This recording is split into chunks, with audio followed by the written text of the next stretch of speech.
Hi, and welcome back to the next session that we have here for you today. This is Creating Linkages in Community Planning. And I'm Shauna LaRue Marai, and I am lucky enough to work with both the community planning and development programs, such as HOME and CDBG, as well as HUD's housing counseling program. And I actually came from local government. I worked for the 5th largest urban county in the country in New Jersey and started my HUD programs career at that time. So we're so excited that you've joined us back today for the second part of the opening, and we will get to know what field policy and management, the kind of great work that they're doing, as well as take a deep dive on what are consolidated plans and how you, if you're a housing counseling agency or others, can participate in all the great work that is happening in your community. So as we talked about just a little bit ago, this is on the Zoom platform, and you can use the chat box if you have any technical issues that our folks are standing by. And then if you do have any content related questions, we really want you to put those in the Q&A box. And the Q&A box, at the end of the session here, Olivia will assist me with that. Olivia works on our team here, and look forward to any of the questions that you have about the content. And I think most people know you could pick up the materials. We posted the materials in Whova and other places, and we'll put the link here. We have PowerPoints for all the presentations throughout the conference. We also have some additional materials, such as an infographic around how housing counseling can assist your clients in various points of entry. We will update it with the transcript and the recording about a week or so after this session. And hopefully that is helpful to you. You can always view it later and get credit for it as well. I know some of you have already written into the chat box in the opening session. You can get credit. There is a certificate of every single session within the conference.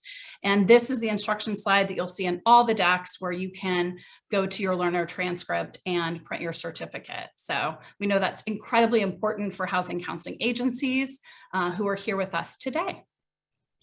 So we are going to go back to Mentimeter. And some of you have already logged into the system, but if you haven't, we are going to go ahead and drop the link for you and also the code. But I'm going to take us back to Mentimeter. We ended the opening with which type of program you administer, and many of you have participated, and you could select more than one here. Okay, so we have a couple more people that are going to provide us which programs that they're working on. This just gives us a sense throughout the conference of who's here and the kind of knowledge that you have, like which programs you're administering. So you may have housing counseling and you might be working on some of these other grant programs depending upon where you sit, or maybe you're a city, county, or state who's joining us from the CPD programs or Continuum of Care. We would just really like to know like who's with us today, so that and tomorrow, to make sure that we land where we need to on the content. So we have a related question to this, so I'm going to move us ahead in Mentimeter. So we are all about talking to field policy and management today, or FPM. And so we were wondering, have you ever worked with them directly? So some of you have absolutely worked with FPM. You see them as a partner in the field. They're one of your first calls, your first entryways into some of the HUD regional offices and field offices across the country. Maybe you're not sure. Maybe you know a lot of HUD staff, not exactly sure where they sit. So please let us know, have you worked with field policy and management? So it's give another couple of minutes. This is going to help Kimberly Dana, who's here from FPM, and also others who are listening to this conference and watching it today, so that they know, maybe there's additional linkages that FPM could do with you all. And as Olivia mentioned on the opening, we've got a lot of great HUD boards where all the HUD regions are provided, where you can get to know each other. And there's a couple of other FPM team members who are looking at those boards by region, so that you can get to know them and also get to know people in your region, because this is all about what we're trying to do is educate and also have linkages across the conference. So, okay, I think that gives us a little bit of feedback here that we've got some folks that have absolutely worked with FPM and some that are not sure. So that gives us some way to gauge our audience here. And then I have two final questions. It's all about knowledge. So we want to know what your knowledge is. Are you less knowledgeable about these programs? Are you very knowledgeable? We really want to hear from you. So go ahead, it's a sliding scale, 1 to 5, and that'll give us a sense as to these CPD programs or community planning and development, where you sit in terms of your knowledge. And it will, again, help us throughout the conference to know who's here and what your knowledge is and where we might be able to fill in those gaps. So we have the Community Development Block Grant Program, or CDBG. We also have CDBG CARES Act, which is CV here. Disaster recovery is also included. I know many of you have come from the CDBG DR program.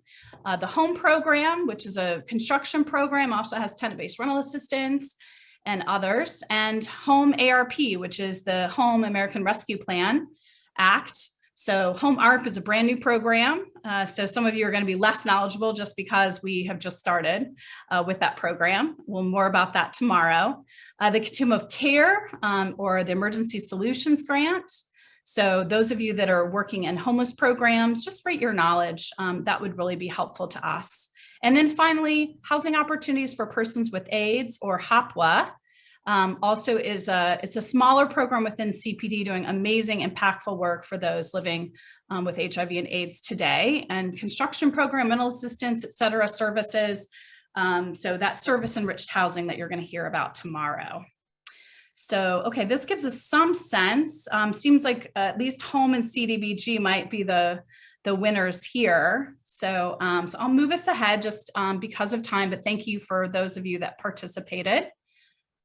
And then finally, this is going to help us when we have our session immediately following this linkages session on how the housing counseling can help CPD clients.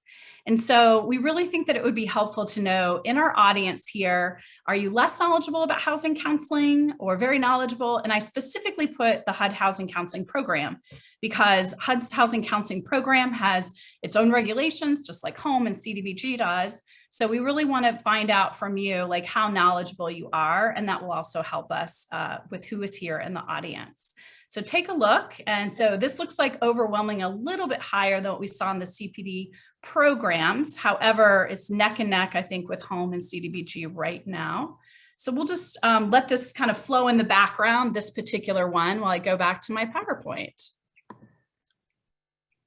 So I mentioned that I'm Shauna LaRue Mariah. I work at ICF. I work day-to-day with HUD's Office of Housing Counseling and the other CPD programs, including HOME, et cetera. I am here with Kimberly Dana from FPM. She's the Illinois Field Office Director, and I'll tell you more about her in a second. And then my colleague, Heather Dillashaw, who comes from the city of Asheville. At one point in time in her career, she's my colleague at ICF, and she works on all the homeless programs. And she is here with us to have her knowledge around Consolidated Plan and annual action plans, and of course, the Continuum of Care programs.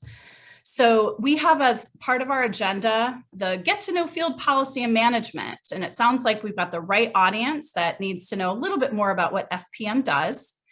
Then Heather will talk about community planning and development programming and how it works, what are block grants, how the funding streams actually work.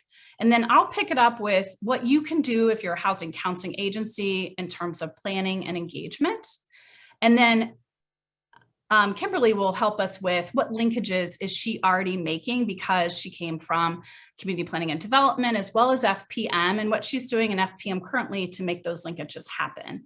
And then finally, as time permits, Q&A. And just a reminder that if you do have a content question, there is that Q&A box that we would really appreciate your feedback there. And at this point in time, I'm going to turn it over to Kimberly Dana, who I've known for 15 years from the city of Chicago and also the Illinois State Director, who's going to walk us through FPM. Kimberly? Hello, everyone. I hope you can see me. We can see you, Kimberly. Welcome. Very good. So I am so glad to be here. I have been working with Shauna for many, many years. And one of the great things and great opportunities of this particular linkages segment of our program is that Shauna is bridging many years of the Community Development Block Grant Program, HOME program, all the different things we do in community planning and development. And Heather actually with Shauna have had on the ground experience administering these programs, and they're also working in the housing counseling side. So it's such a good bridge. For myself, I am celebrating my 30th year working in HUD. For the great majority of those years, I was working in HUD's Office of Community Planning and Development here in Illinois on about $1 billion portfolio of housing, community development, and homeless grants. And in 2019, I moved over to the Office of Field Policy and Management because I wanted to take some of the information that I have gotten from getting in the kitchen and watching all of our housing and community development and homeless grantees cook and create those linkages within the community, share those models. And so this program is very important to me, and it is really what FPM does, is all about linkages. So just a little bit about, field policy management. First of all, in essence, we are the Secretary's representative on the ground in every state and in many communities. And we are here to make HUD's huge operation accessible to both stakeholders and local community residents to navigate how our programs work together within a community and for an individual resident's needs. The other thing that I would say about us is just a little bit more about our structure. So if we could go to the next. Okay, and here, basically the way that we're structured is because we are the Secretary's representative on the ground, we have an assistant deputy secretary. I'm very excited for you to meet her later in our conference. She works directly with the Secretary's office. She oversees also, and this is Michelle Perez, 10 regions, and also works with the Office of Labor Standards Enforcement and Training, our Davis-Bacon labor standards folks for our community development block grant and home grantees out there that do business in construction. And so this is just a nice graphic to show you where we actually exist within the community. Now we have a much more attractive graphic on the next slide. You saw this in the opening session. Here, just wanted to remind you, we are in 64 different field offices in 10 regions. And so if you don't know us and you do want to connect, there's a link right here on this slide, and it'll take you directly to a page that has my name, my colleagues' names, so that you can access us and have conversations about the linkages that we're working on within your community. Okay, so then we'll go to a little bit more just on highlights. So I want to highlight a few functions of field policy management. So I was kind of smiling when I saw the Mentimeter showing us that you guys don't quite know who we are. And I think once I start to explain this, you very well may say, oh, wait a second, I have worked with field policy and management. First of all, every field office runs a customer service operation, meaning that we're talking with residents daily directly about working with HUD's programs, working in HUD's in the communities that HUD is serving and that we are all collectively serving. Within the first 2 quarters of our fiscal year, we've already had direct contact with over 57,000 customers by both phone and email. The other thing that I want to highlight here is that when we're talking to those residents, we're actually relying upon you, those of you that are out here listening in the audience, and our partnerships to serve those residents and connect them back into housing counseling, which we spend a great deal of time working closely with housing counseling agencies to address the housing needs that are presented to us, from home ownership to rental, to making some difficult decisions about where a resident really wants to, and for their family, wants to engage their housing needs. We also are connecting those residents to the local government, state, Continuum of Care resources on a daily basis. So who we are to you in a very significant way in the Office of Field Policy and Management is that we're kind of behind the scenes directing our residents to help navigate what you have laid out for them in services and resources. In Illinois, one of the things that we're doing with that is we're really getting out there and having conversations with our housing counseling agencies about how we can better connect and how we can more deeply get into the community to reach folks who, who really struggle to understand how to connect with HUD and how to connect with our community resources in a way that makes sense for them. And so that's something that we are really wanting to do better with and working on right now. Then on the other side, we also coordinate and create linkages in the community on programs and policy. And so that's the next thing that I want to talk to you about.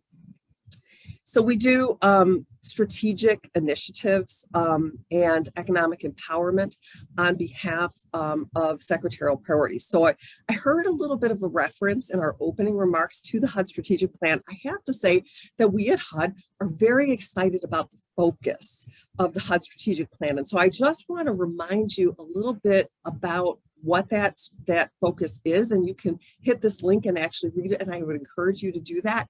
So customer experience is woven throughout from the White House to all federal agencies and through the HUD structure. So every program office that, and particularly in field policy and management, the customer experience is what we are focused on, engaging with customers, meeting them where they are at and giving them the things that they need.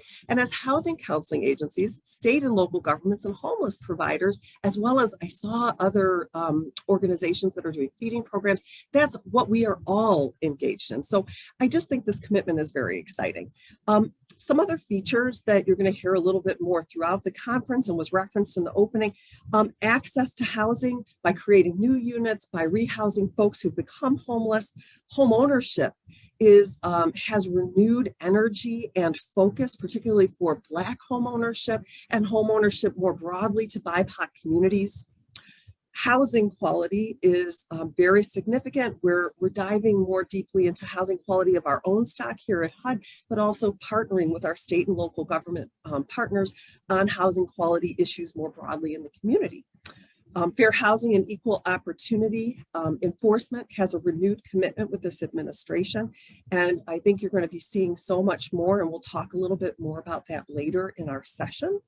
And then economic growth and community resilience. And I know we had some folks talking about this a little bit earlier in our introductory session. That leads us to the final point on this slide, which is that the Office of Field Policy and Management coordinates our HUD staff and our HUD resources on the ground when there is a disaster. So for those of you doing housing counseling, we really are your partners. For those of you who are doing the local government and disaster grants within a community, we are engaging with your programs and making sure that folks that are approaching us in a disaster can navigate those resources. And that is that's who you're seeing on the ground is either us in the Office of Field Policy Management or other HUD staff that we have organized to step in with FEMA and other government partners to serve. So that is where we're going next. I think we're now moving on to our community planning development programming discussion.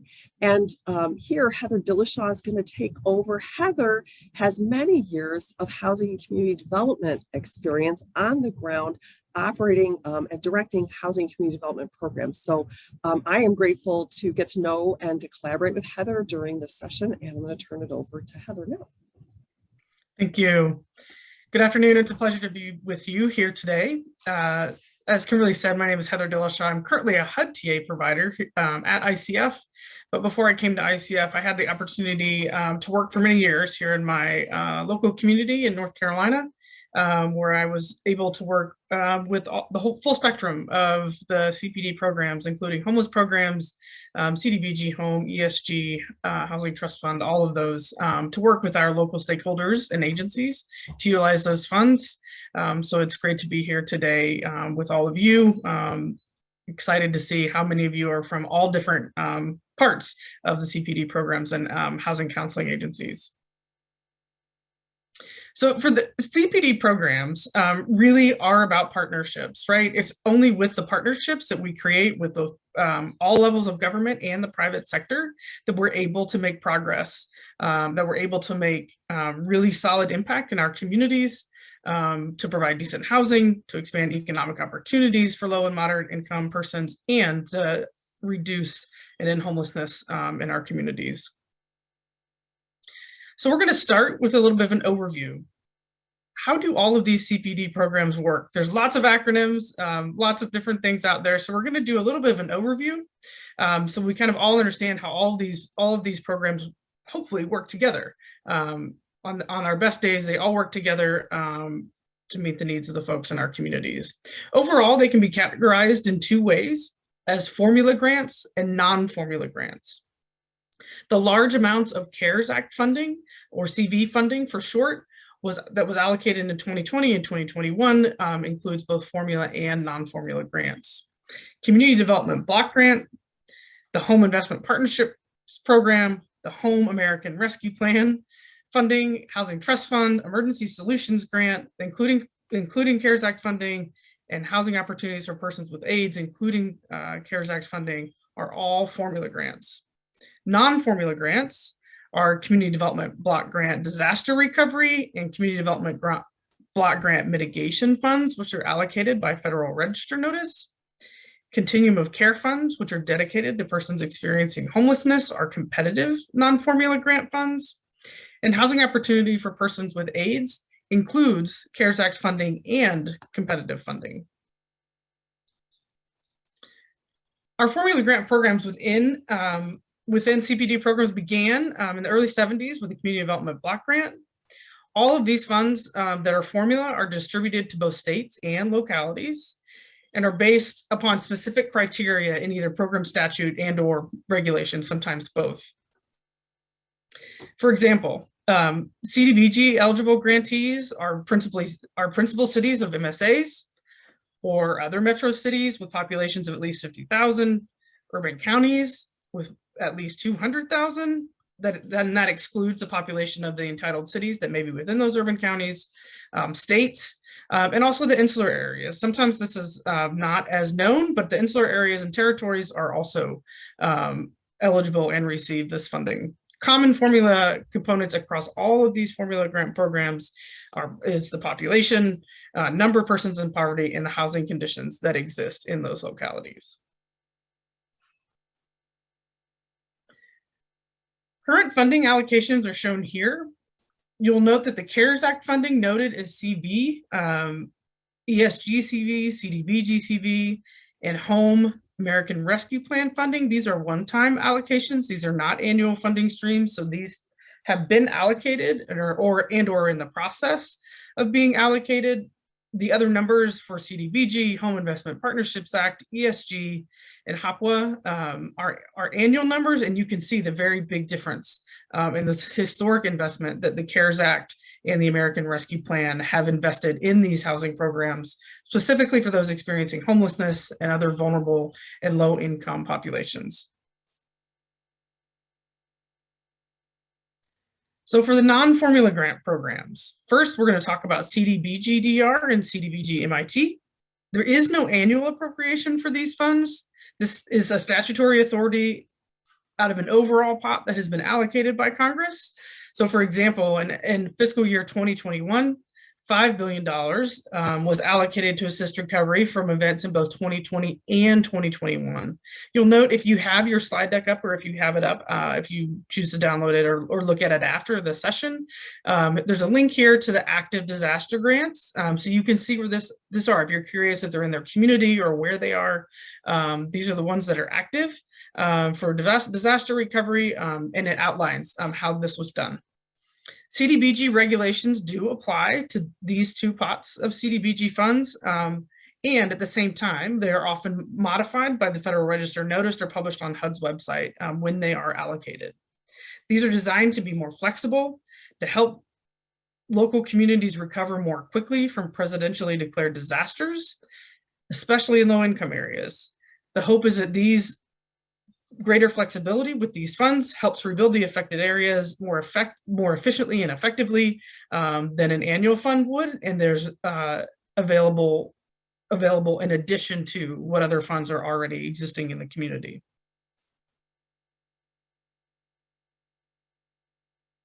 So this is just a quick graph to show how these funds come down to communities. First, Congress appropriates the fund. Then HUD releases the Federal Register notice that includes all those rules and requirements and the waivers that may go with it. And then it goes to the grantee. Very similar to what a grantee would get for annual CDBG and home funds. There's an action plan the grantee creates, and then the grantee administers and oversees those programs and activities for implementation, working with their community partners to make sure those activities are implemented as quickly and efficiently as possible. And last, the other non-formula grant program is the Continuum of Care. Continuum of Care program is awarded through an annual competition. This is a unique way that this non-formula grant program works, is that communities, local continuums of care, which are geographically designated areas that HUD has decided what those COCs are geographically, but they also require those communities to work together to decide what projects they are going to recommend to be funded. So projects are applied for and ranked locally as part of a community competition. And then the COC submits those applications and rankings to HUD. HUD then reviews those and awards based on scoring. These kinds of program funds support rapid rehousing for homeless households. They support permanent supportive housing for homeless households and supportive services only projects for homeless households. It is common for ongoing projects to score high enough to be renewed year after year, and at the same time, because it's a competition, it is also possible that HUD chooses not to fund a low scoring or low performing project out of a community's submittals. So that was a brief overview of how all the formula and non-formula grants work. Again, the slides are available for more information if you'd like to see that. I'm going to hand it back to Shauna to talk more about what it looks like when we start working with these on the ground. Okay, thanks so much, Heather. That was really a helpful and important overview, particularly for those of you that don't work with all of these programs or none of these programs on the CPD side. So as I mentioned before, I worked for a large urban county. We had 70 towns and we did a lot of community planning and engagement.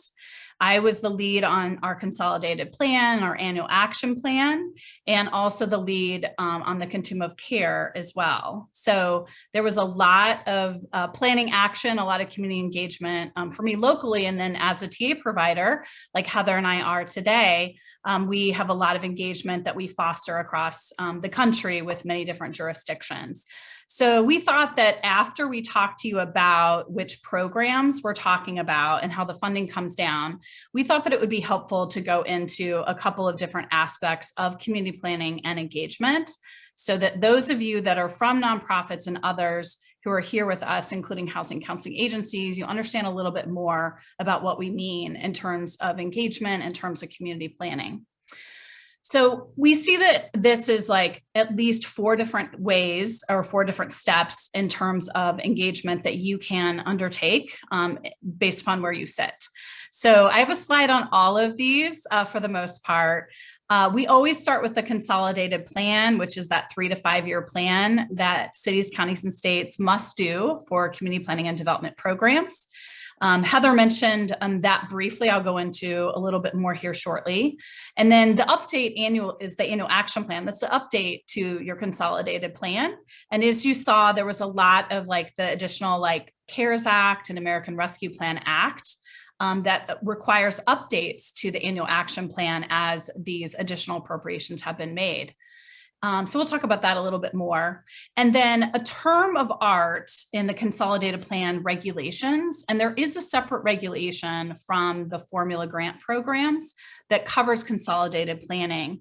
And it uses the term citizen participation, but really what it really means is community engagement It's not specific to citizen. It's really about the community coming together, or as Heather said, this is the main part of the community planning and development programs, is to have that community engagement, those linkages across all the programs. So I'll talk about what that means for citizen participation. And then finally, there is a lot of community engagement. I ran a lot of this when I worked for Bergen County, New Jersey, and we had a separate Continuum of Care planning committee that was all separated by our jurisdiction. And then we had an advisory board that we had that governed everything that was happening in terms of the Continuum of Care. Some localities are massive and have tons of different planning committees, but underneath one governing board structure. And then a lot of communities have housing committees, or it might be known by another name, like a housing board, that they're providing advisory services. And they're members of the community and service providers, developers, et cetera, that come together, that plan the housing activities in that community. And sometimes they're appointed, sometimes it's people volunteer. There's many different models for that type of engagement. So just kind of wanted to touch on that. And there's so many different ways to engage. So I'll mention the Consolidated Plan, and we did provide you with the link. There are a lot of resources about the Consolidated Plan, including some e-tools that are used. So we thought the link would be better, but really you can think about this as the strategy as well as the need about what is going on across my jurisdiction, across all the programs that I administer. I'm looking at the unmet housing needs. I'm looking at the unmet homeless needs. I'm looking at what's going on from a community development standpoint, which goes beyond housing, okay? Because a lot of these programs and the CDBG program, actually in particular, there are many different activities that can be administered, including infrastructure projects, public facilities and improvements, and other things that our communities nationwide need to make sure are serving those that are low income. So there's a lot that goes into this. And usually this process, I mentioned the 3 to 5 year time frame, but in my jurisdiction, it was a 5-year time frame in terms of our con plan. And then we were constantly making sure that our activities that we were doing were undertaken, were explicit in that consolidated plan, or we would do an update, which I will get into that in a second. So this is really the planning tool. You can read your consolidated plan locally. We have summaries on the HUD Exchange. So you can just go take a look and find out what your jurisdiction is doing with their funding and how you might be able to participate. Really comes from fostering that type of engagement to read and then go to meetings and things like that so that you can provide your voice. And then I mentioned the annual action plan, the update to that. And that update, as we're getting CARES Act funding and others, has been robust of late. There's a lot of different updates to annual action plans that are coming down. And so really best to engage the CPD grantee in terms of where they are with their process. I mentioned that the con plan's available on the HUD Exchange, those summaries, but also lots of jurisdictions have their con plan, annual action plan online. Just do a simple Google. And I would also recommend that, for example, I live in the Central Ohio area. I may not understand that both the city of Columbus as well as Franklin County have separate consolidated plan and annual action plans because they're two different grantees in terms of the CPD program. So you really have to understand your jurisdiction and what happens there. And I'm sure that in Asheville, for example, like the county around there, and I can't remember it, Heather, but they might have a separate action plan. The state does as well. So just you need to get to know kind of your jurisdiction for all of these things. And then I also had the pleasure, besides updating for the annual action plan, I also, and those should be, I should have mentioned this. Those are the activities you're actually going to do for that year. And so it's the priorities and what you're planning to fund. So this would be where you would look to see, is something like housing counseling funded out of the CDBG pot, or is it for the home program? What are some rental developments that are going to happen that year? So those specific activities then are reported on at the end of the year through this consolidated annual performance and evaluation report, where the CPD grantee looks at whether or not they've achieved what they laid out in their annual action plan. Did they create the right number of units, or the units that they wanted to create? Did they, again, if it was infrastructure in terms of the infrastructure projects or the public facilities, all those things, or the services that are being funded. So it's to tell HUD and also tell the community members like you about how they were able to meet their accomplishments for that year, and are they reaching the goals of their consolidated plan, and then what they're going to look forward to on the next year. So you should be able to find all those on your local website for your jurisdiction. And then, as I mentioned, there is a lot of time for consultation and for this citizen participation. So just a couple of things. So usually you see citizen participation at least twice in the planning process. Typically that's twice, like every single year, but it may occur more often. And so there is a piece of the consolidated plan that covers the scope, whether or not it's the change in funding, the scope of the project or the activity. All of that is going to be specified in your jurisdiction citizen participation plan. So get to know that as well. And that's when that starts with a lot more engagement. And that's what's going to inform the original consolidated plan, that annual action plan, and then also as things change, what the future could entail for your jurisdiction.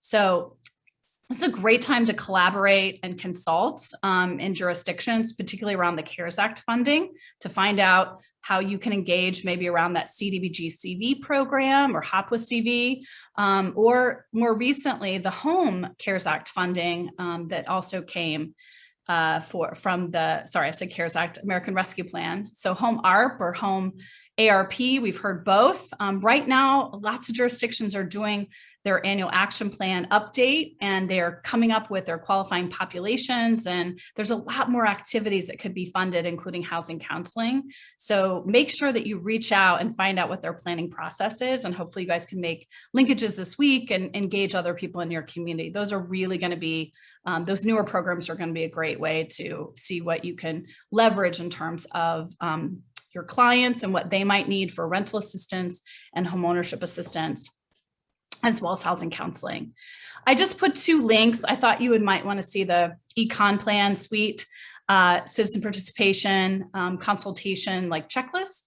And there's a checklist there that I think is really helpful. That's like, depending upon the type of technology you have technology matching up with the type of strategy you want to engage citizens about. So I think that is really helpful. And then this is brand new, and there will be some updates to it, I understand, including the Spanish version of it. But there is this citizen participation and equitable engagement toolkit for CDBG-DR grantees that I encourage you to take a look at that, because that's really going to be a great way to look at how to engage those in your community across an equity spectrum. Okay, at this point in time, I'm going to turn it back to Kimberly and grab a drink of water so she can talk to you more about FPM. Okay, so I just, building off of what Shauna just said, I want to say that if you're kind of thinking about the material that Shauna just covered and wondering about, well, how can I engage with HUD or a state or a local government partner to sort of advance and make those linkages, and you're just not sure where to go.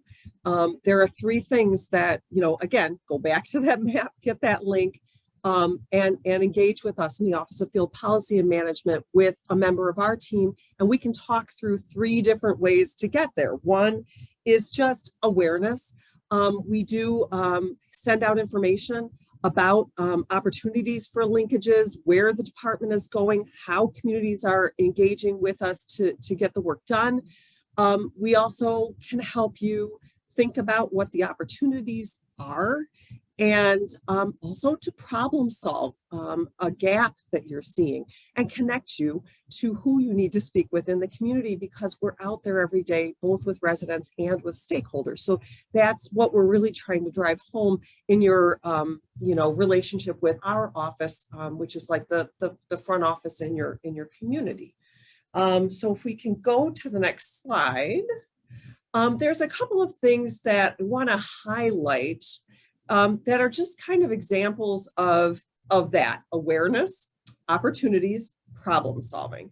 So first, we have just keeping us aware, and I know our housing counseling partners, you probably have this information. We have just outstanding quality of our housing counseling information and website and all of that. But I just want to make sure we're featuring some of the things that we're doing along HUD's initiatives for homeownership. So we are doing 40-year mortgage modifications, yet another step in our loss mitigation strategy for folks who are approaching you as a housing counseling agency, local government. This is something that we want you to be aware of for our products. And then another kind of just really interesting, we're announcing our first ever single family note sale on what we call HECM properties. You might call them reverse mortgage. It's happening in June. We do have out on our website a recorded webinar that we did. So one thing that here in Illinois that we've been doing is having conversations locally with organizations that do affordable housing, and also that are a combination of affordable housing and housing counseling. They do both, and how to work with our properties. And one of the big challenges is our properties from the reverse mortgage side. So this is something that many communities are, whether you're a local government or a housing counseling agency, or you're doing affordable housing and bridging to counseling, it's important to be aware that if you've got those reverse mortgage properties that have been sitting in your community, it is here. So that's awareness. I really want to spend some more time though on the housing counseling coordination and just share highlight some problem solving and opportunities, examples that we've been doing in different parts of the country. And of course, I'm going to feature Illinois because I'm the Illinois Field Office Director.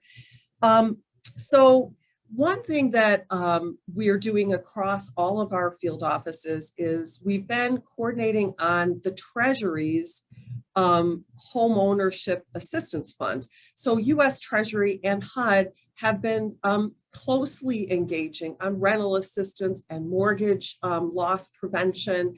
And one of the things Treasury asked us to do is, hey, get the word out that our homeownership assistance funds are coming online through our grantees across the country. And one thing that they need is they need housing counseling. And so what we've been doing in our local field offices and on a national basis is through Housing Counseling Office and through Office of Field Policy Management is getting information out about the homeownership assistance funds and the fact that you require housing counseling if you're an owner to get involved in accessing those resources if you're trying to prevent default.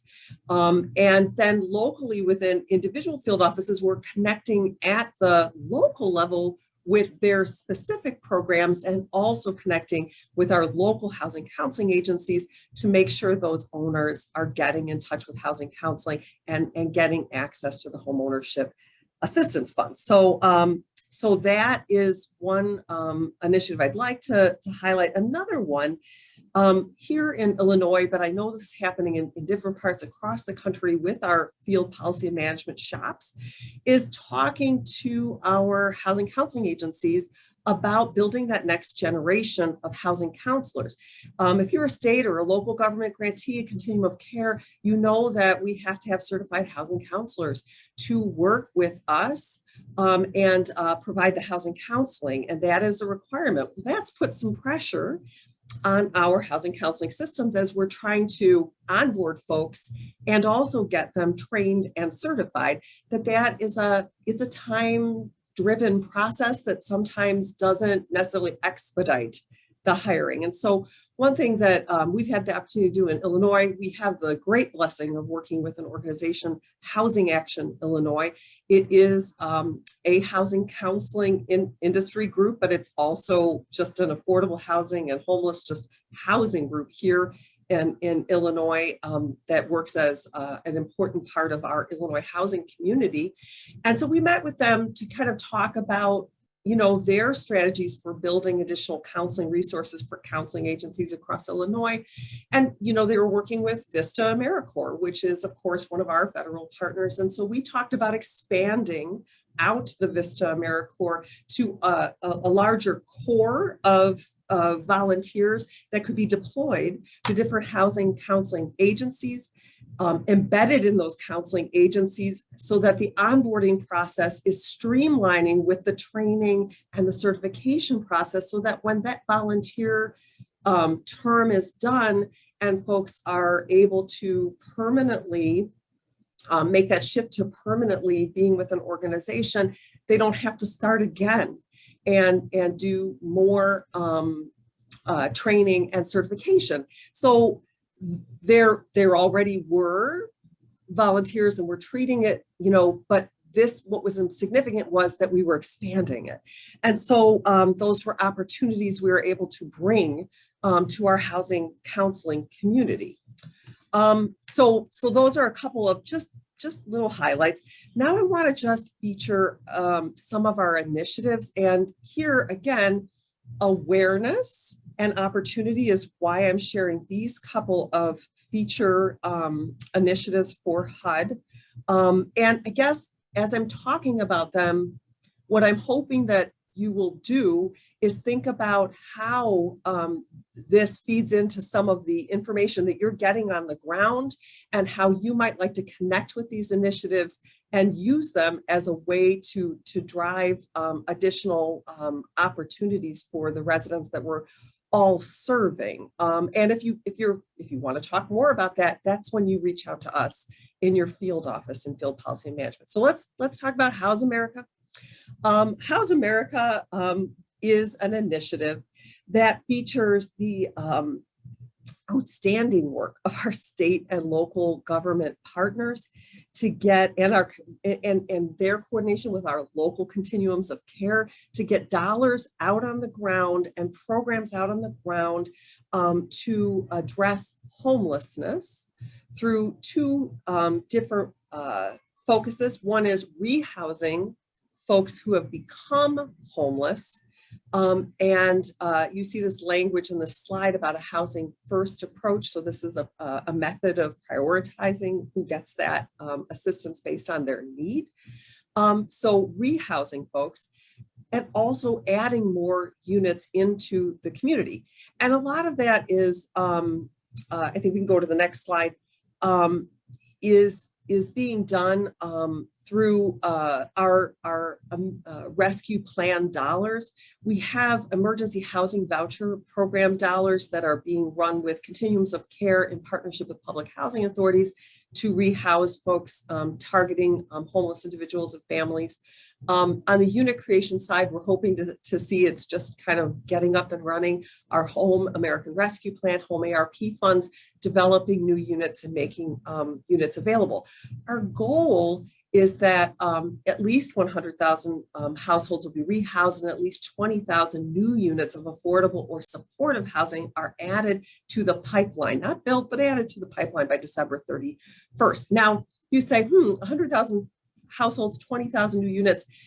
What's really important about House America is featuring what you're already doing to engage with these resources, whether they're HUD's resources or they're your Treasury ARP dollars, or they're your standard CDBG and home dollars, all of the things that you're putting together to make housing available for this vulnerable population.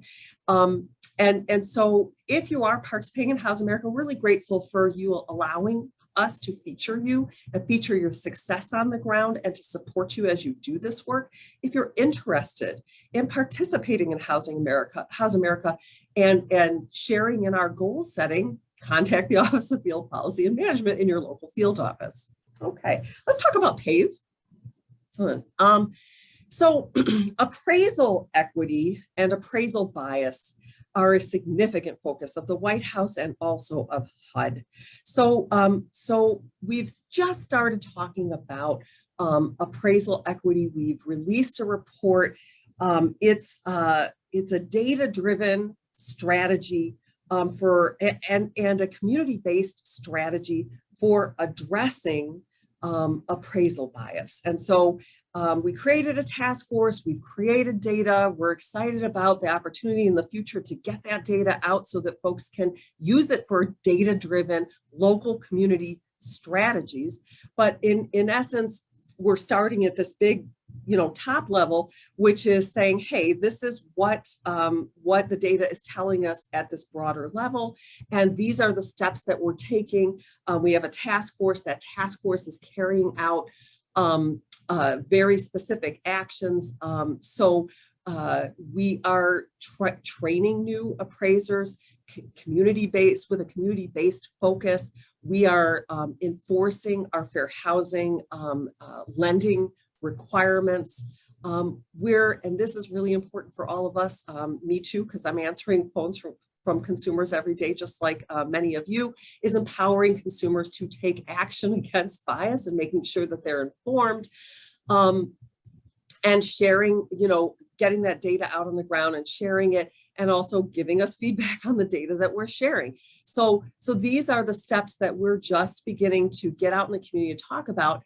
As a state or a local government partner, as a housing counseling agency, we are engaging with residents and we are engaging with stakeholders on the ground who are experiencing appraisal bias, but also have some opportunities for addressing and creating appraisal equity. So in my own state, the state of Illinois is actually doing the same work at a state level that we are doing at a national level. So we're looking for those opportunities to partner to advance appraisal equity by creating linkages between the state, local governments, our housing counseling agency, our housing counseling community, and our community in the field offices at HUD. I am not an expert on PAVE. But we welcome your questions, and we do have folks monitoring HUVA to see if we can't get some additional information out there. So with that, I'm going to turn it back over to Shauna so that we can get to questions and answers.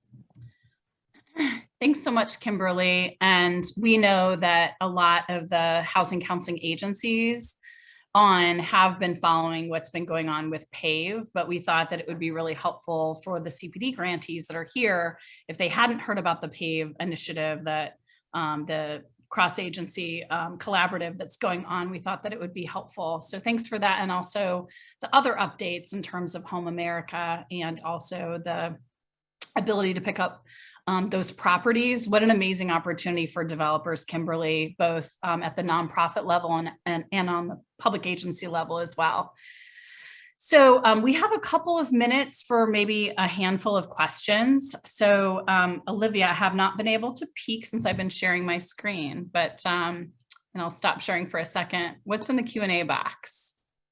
Yeah, so appreciate all the questions that come in, and if you guys have more, you can submit them in our Q&A box, or again, we'll continue this conversation on HUVA after our delivery here. The first question is going to be for Kimberly. So I don't know if you want to come back on camera or you can answer it off. But earlier in your presentation, when you were talking about the role of FPM, you used the term customers, and just kind of want some confirmation around who's captured in the term customers. Is it partner agencies or actual community members and citizens? That's such an excellent question. That is customers would be a term of art. So let me be a little more specific. So we deal with public housing residents and residents of HUD's assisted housing, or folks call it Section 8 housing. But we also get members of the public, folks who are just living in a community in housing, seeking housing rehabilitation. And if you look at the slides a little bit more, you'll see I gave some examples. So folks who are seeking housing rehabilitation. We also have folks who are looking, again, just in the community, calling us looking for home buyer services, folks who are renters seeking tenant landlord counseling. So when we say customers, it's everybody. We're talking everybody. They're residents in the community, both HUD's residents and residents in private and market rate housing. Thank you. Thanks for that, Kimberly. Somebody also wrote in about the whole client thing. So housing counseling uses the term client. You're obviously talking about HUD's customers, which are a variety of folks. So it's good to get our nomenclature put together. I see one in here that I do want to address about CDBG paying for housing counseling. Just a plug that you definitely want to come to the CDBG session later today. But as part of their question, there seems to be maybe a lack of awareness around like housing counseling agencies serve those that are homeless or at risk of homelessness, those that are renters, as well as those in pre-purchase. So CDBG is able to support housing counseling at all phases. So let's definitely talk to you more in the session this afternoon. It doesn't have to be specific to home ownership. So that's one eligible activity in CDBG, but there's a lot of options underneath public services. Okay, what are you seeing, Olivia? Maybe one or two more? Yeah, of course. The other question that I saw, Kimberly, it's actually addressed to you as well, but just kind of since you provided the overview of HUD's initiatives and how this gets incorporated in, just generally speaking, what happens when secretary initiatives change and how does that get implemented into the decisions that HUD puts forth? Okay, so that is a complicated question. Let me see if I can break it down in a way that makes sense for implementing in the community. So secretarial initiatives are just that, right? So we have a new administration. The new administration is going to drive the focus of the department, and we're going to get that focus out on the ground. One thing I would like to stress with secretarial initiatives is that while secretarial initiatives are showing, the focus and priority of an administration, HUD's mission is fairly stable, right? I mean, we are doing decent, safe, and sanitary housing. We are doing economic empowerment and community development. So these pieces, we are doing fair housing. These pieces don't change. And so one thing that I would say with secretarial initiatives is that we can use them as an opportunity to drive the initiative through the local goals and structures that we as community members have as long-term goals. I don't know a community out there that doesn't have a 20-year or more arc of planning and strategy over the unique needs of a community. And so what I encourage you to do is to look at our initiatives and as they come and go, but look at our initiatives with the question of how can I use that initiative to advance my local goals on the ground or expand my vision. And if you want to talk about that, we want to talk to you and engage with you about that. I hope that answers the question. I think it does, Kimberly. Thank you. And a lot of folks are writing in about the HAF program. We are not answering questions about HAF. That's actually a Treasury program. And I know that on HUVA, there's an entire board there. I do not think that we have Treasury slated to come here and answer questions, but the state housing finance agencies and others who are here, they're the administrators of that program. They might want to weigh in and chat with you separately. Another question here is about how to find housing counseling agencies in our area, which is an amazing question. That's what we're going to talk about in the next session, which is where to find housing counseling agencies. So come back for that. And then finally, I see a question here, Olivia, about housing counseling. Is it required for all of HUD's programs? That is also something that we're going to keep talking about over the next couple of days. Some programs like the home program for home buyer, housing counseling is required. But with the Community Development Block Grant Program, the grantee has a lot of leeway in terms of making housing counseling a requirement or funding it. So we're going to unpack the requirements and eligibility within every single one of the sessions coming up today. Anything else, Olivia, that you're seeing here? Nope, not at this time. I just would continue to invite people to participate on our HUVA boards. And we do know that there's a lot of links that were shared throughout the presentation, and making sure you grab the presentations that have already been uploaded off of our conference website to be able to pull that information you might have missed as we were going through the content today. Okay, thanks. I appreciate that. And as Olivia said we're going to continue the conversation on the HUD boards. There have been boards set up for all of our sessions. We would love your questions after this session about what we covered. So those that we couldn't get to, please continue the conversation there. And the link and everything here should be working for most folks. So let us know if you have any needs there. And then, as Olivia said, we are going to stay connected on the event webpage. You could also email HUD at housing counseling, as well as housing.counseling@hud.gov. And then here's the HUD Exchange page. Many of you might be familiar with the home website or the CDBG website. Housing counseling does have its own content there that we've been building out over time. And then we do have what CPD grantees need to know about housing counseling coming up at 2:00 Eastern. Then you get a break for 30 minutes. And then we also have building capacity within community development and disaster programs. Those of you interested in the intersection of CDBG in all flavors, please come back later today for that session. As Olivia mentioned in the opening, we are building knowledge throughout the conference, and each of these sessions was purposeful to help build out that knowledge. So thanks, everyone. Thanks, Heather, and thank you, Kimberly, so much for your presentations, and we'll see you at the next session.